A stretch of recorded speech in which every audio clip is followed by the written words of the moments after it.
نکاح کے لیے سب سے افضل جگہ دنیا میں اللہ کا گھر جاری مسجد ہے، اور نکاح سنت رسول اکرم صلی اللہ علیہ وسلم۔ اردو شریف پڑھنے میں حدیث پڑھ، اللہم صلی وسلم بارک علی سیدنا مولانا محمد وعلی آل محمد صلی اللہ علیہ وسلم۔ اللہ کے نبی صلی اللہ علیہ وسلم نے فرمایا، قال رسول اللہ صلی اللہ علیہ وسلم، من احب سنتی فقد احبنی ومن احبنی کان معی۔ جس شخص نے میری سنت سے محبت کی اس نے مجھ سے محبت کی، اور جس نے مجھ سے محبت کی وہ شخص جنتا کی عظیم سنتوں پہ عمل کرنے لگے اور مقدس کر۔ یہاں بیٹھنا ایک لمحہ عبادت میں شمار ہے۔ وہ ایک شعر ہے، اگر آپ اجازت دیں تو میں بالکل اسرا میں ایک شعر پڑھوں، اجازت ہے نبی کی بارگاہ میں۔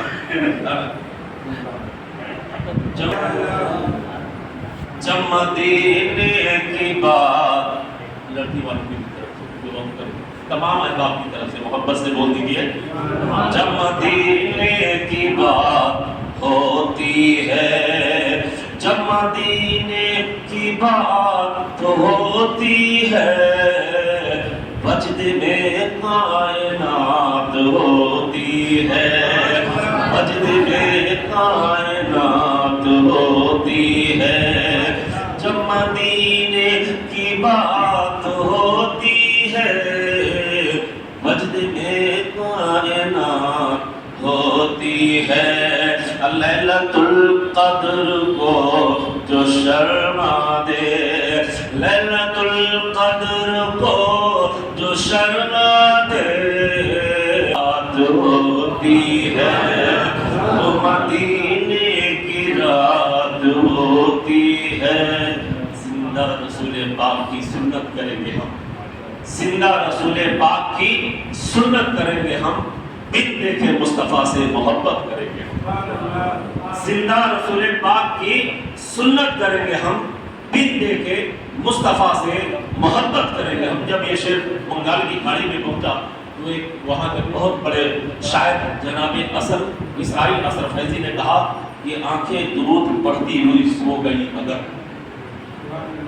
یہ جو نمازی ہے متقی لوگ ہیں اس کے لیے ہے، آنکھیں درود پڑھتی ہوئی سو گئی اگر، شہر امم کی زیارت کریں گے، شہر امم کی زیارت کریں گے ہم۔ یہ شعر پھر بنگال کی کھاڑی سے بہار میں پہنچا دیا ہے کہ استاد الشورا جناب فرحت صابری، اے آنسو تمہاری بھی دعوت کریں گے ہم جب روضہ مصطفیٰ کی زیارت، دن دیکھے مصطفیٰ سے محبت کریں گے ہم، زندہ ویس کرنے کی سنت کریں گے ہم۔ آپ تمام بڑے خوش نصیب ہیں، مقدر کی خبری ہے، بڑی خوشی حاصل ہو رہی ہے۔ اب میں خطبہ نکاح پڑھنے لگا ہوں، پھر حق کی کروائی کا باضابطہ آغاز ہوا چاہتا ہے۔ میں حضرات سے گزارش کروں گا قبل اس کے سنت نبی صلی اللہ علیہ وسلم کو عملی جامہ پہنایا جائے۔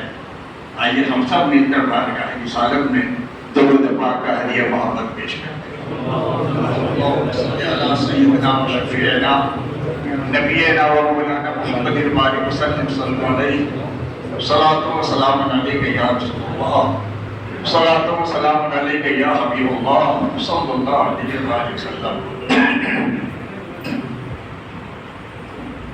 الحمدللہ علی العالمین جميعا، وقامه یوم القیامت للمذنبین المطلبین الخطاء، اتقوا اللہ حق تقاته ولا تموتن الا وانتم مسلمون۔ یا ایھا الذین آمنوا اتقوا اللہ وقولوا قولا سدیدا یصلح لکم اعمالکم ویغفر لکم